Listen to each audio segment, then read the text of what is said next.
গোলাপি সিমুয়ের পায়েস বানাতে প্রথমে কড়াইতে আমি 2 টেবিল স্পুন ঘি দিয়ে ভালো করে গরম করে নেব। ঘিটা গরম হয়ে যাওয়ার পরে আমি এটাতে দেবো 2টো তেজপাতা। তেজপাতা থেকে খুব সুন্দর স্মেল আসলে আমি এখানে মোটামুটি 1.5 কাপ সিমুই নিয়েছি। সিমুই নিয়ে সেটাকে ভালো করে ঘিয়ে ভেজে নেব। ভালো করে ভেজে নেওয়ার পরে সিমুইটা থেকে একটা খুব সুন্দর স্মেল আসবে।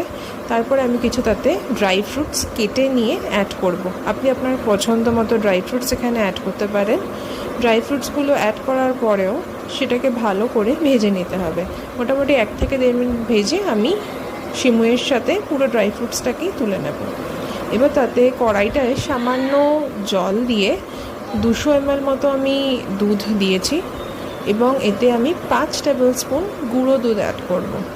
এরপরে পুরো মিক্সচারটাকেই খুব ভালো করে মিক্স করে নিতে হবে যাতে কোনো রকমের লাম্পস না থাকে। তারপরে আমি এখানে 2টো এলাচ থেতো করে অ্যাড করছি। মোটামুটি 4 থেকে 5 মিনিট পরেই খুব ভালো করে দুধটা থেকে একটা বাবলস বুদবুদ উঠতে থাকবে। এই পর্যায়ে আমি আমার ভেজে রাখা সিমুইটা অ্যাড করব। সিমুইটা অ্যাড করার পরে মোটামুটি 2 থেকে 3 মিনিট পরে আমি এখানে একটা বিটরুট নিয়েছি, হাফ বিটরুট। সেই বিটরুটটাকে গ্রেট করে অ্যাড করব। অ্যাড করার পরেই কি দারুণ একটা কালার চলে আসবে। এবার এখানে অপশনাল, এটা কমপ্লিটলি আমি কিছুটা কোকোনাট পাউডার অ্যাড করেছি, আমার কাছে অ্যাভেলেবেল ছিল বলে। আপনারা ফ্রেশ কোকোনাটও নারকেলও অ্যাড করতে পারেন। নেক্সট আমি এখানে মোটামুটি 2 বাটি চিনি অ্যাড করেছি, ছোটো বাটির অ্যাকচুয়ালি, ঠিক আছে। নেক্সট আমি এখানে কিছুটা প্যারা অ্যাড করছি। আমি এখানে 3টে প্যারা অ্যাড করেছি বিকজ আমি যে চিনিটা ইউজ করেছি ওটা খুব বেশি সুগারি নয়, খুব মিষ্টি নয়, তাই আপনি আপনাদের পছন্দ মতো অ্যাড করতে পারেন।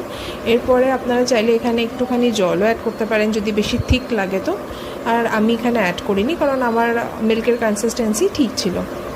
নেক্সট আমি এখানে 2 টেবিল স্পুন গোলাপ জল ইউজ করছি। এটা থেকে ভীষণ ভালো একটা ফ্রেগরেন্স অ্যান্ড টেস্ট আসবে। বাস মিক্স করে নেওয়ার পরেই আমাদের 2 ইয়ামি অ্যান্ড টেস্টি পিঙ্ক সিমুয়ের পায়েস রেডি।